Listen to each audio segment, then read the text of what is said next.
தமிழ்நாட்டுல வட இந்தியர்களுக்கு பீகாரி மக்களுக்கு என்ன இங்க பாதுகாப்பற்ற நிலை இருக்கு?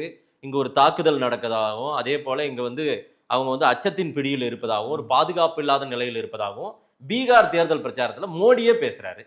ஒரு இந்திய நாட்டின் பிரதமர் ஒரு மாநிலத்துல இன்னொரு மாநிலத்து மக்களுக்கு பாதிப்பு இருக்கு, பிரச்சனை இருக்கு, பாதுகாப்பு இல்லைன்னு சொல்றது இது என்ன?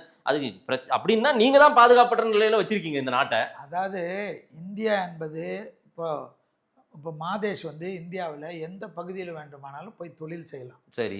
எந்த பகுதியில் வேணுமானாலும் படிக்கலாம், ம். எந்த பகுதியில் வேணுமோ தன் குடும்பத்தை மைக்ரேட் ரைட் பண்ணலாம் சார். சட்டம் இருக்கு. Right sir. ஈவன் காஷ்மீர்லையும் ம். இப்போ அந்த சட்ட திருத்தத்தை கொண்டு வந்தவர் மோடிஜி. ம். ம். ஸோ இது வந்து உங்களுக்கு கொடுக்கப்பட்ட இந்திய ஜனநாயகத்தினுடைய சட்ட திட்டத்தில், ம். குடியுரிமை சட்டத்தில் உங்களுக்கு இருக்க. அப்படித்தானே வந்து வேலை செஞ்சுருக்காங்க. பேசுறேன், இங்கே வீடும் கட்ட ஆரம்பிச்சிட்டாங்கல்ல, இங்கே கேட்டீங்களா? ஓட்டும் போட போறாங்கல்ல பிஜேபிக்கு. கேட்டீங்கல்ல, கேட்டதுக்கு பதில் சொல்றேன். உங்களுக்கு உங்களுக்கு உங்களுக்கு ரொம்ப நெருங்கிய நண்பர் டிஎன்வி செந்தில்குமார்னு இருக்கார். நான் வந்து லிஸ்ட் தலைவரை படிக்கிறேன்.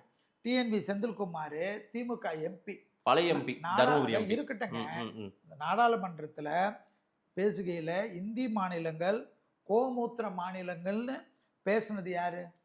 சரி. ஹலோ, அது ஸ்டேட்மெண்ட். Hello, statement sir. இது வந்து கோமூத்திர ஸ்டேட்மெண்ட்ன்றது உங்களுக்கு ரசிக்கக்கூடிய ஸ்டேட்மெண்ட் இல்ல, அப்படியெல்லாம் யாரும் ரசிக்கல எங்களுடைய சார். மத நம்பிக்கை. ரைட். எங்களுடைய மத நம்பிக்கை. நான் என்ன சொல்றேன், ஒட்டக மூத்திரத்தை குடிக்கிறாங்கல்ல. சரி, இதுக்கும் தமிழ்நாட்டுல இருங்க பீகாரிகளுக்கு பாதுகாப்பு இல்லைன்றது என்ன சார்? பேசவே வரலையே.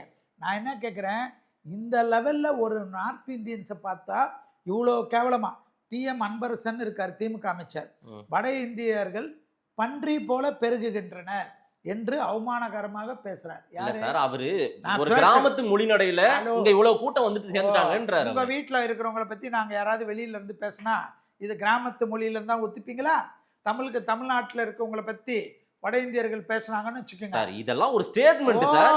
பீகாரிகள் இங்க வந்து பாதுகாப்பற்ற நிலையில இருக்காங்கன்னா என்ன அர்த்தம்? பன்றிகளை போல பேசினா அது ஸ்டேட்மெண்ட்.